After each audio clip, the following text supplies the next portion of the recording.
আজকে সকাল 10টা বাজে আমি আজান দিয়ে দেবো, দেখি আজকে আমার কে ঠেকায়। মাইকটা চালু করে এই আজানটা দিয়ে দেই। আরে হুজুর দাঁড়ান দাঁড়ান, আপনি আজান দিচ্ছেন কেন?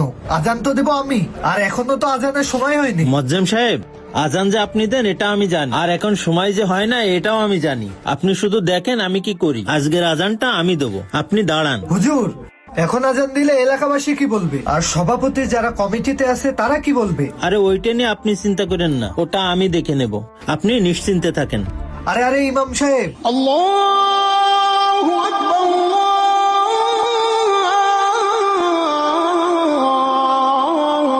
সভাপতি সাহেব এই নিন চা।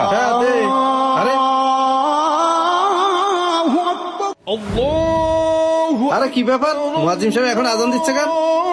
বুঝলাম না কিছু, এই অসময় আজান দিচ্ছে কেন? হ্যাঁ তাই তো সভাপতি সাহেব, এই অসময়ে মুয়াজ্জিন সাহেব কিভাবে আজান দিতে পারে? ইমাম সাহেব হুজুর যে কি করতেছে আমি কিছুই বুঝতেছি না।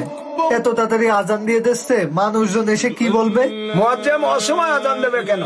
হ্যাঁ ভাই, তাই তো, এখন আজান দিচ্ছে কেন? হ্যাঁ এখনো নামাজের সময় নিয়ে মুয়াজ্জিম আজান দিয়ে দিল। কি আজকে ব্যাপার, সকাল 10টায় কেউ আজান দেয়? হ্যাঁ ভাই, এই সময় কি জন্য আজান দিচ্ছে? আল্লাহ, সভাপতি সাহেবের কানে যদি এ আজান যায় তাহলে কি আমাদের চাকরি থাকবে? টাকা দিয়ে মুয়াজ্জিন রাখিছি এইসব ভুলভাল কাজ করার জন্য নাকি? হ্যাঁ তাই তো, মুয়াজ্জিনকে সময় মতো টাকা দিয়ে দেন, তাহলে ভুল কাজ করবে কেন? চলেন তো দেখে আসি সভাপতি সাহেব। হ্যাঁ চল, আজকে মুয়াজ্জিনের খবর আছে। হায় আল্লাহ, কি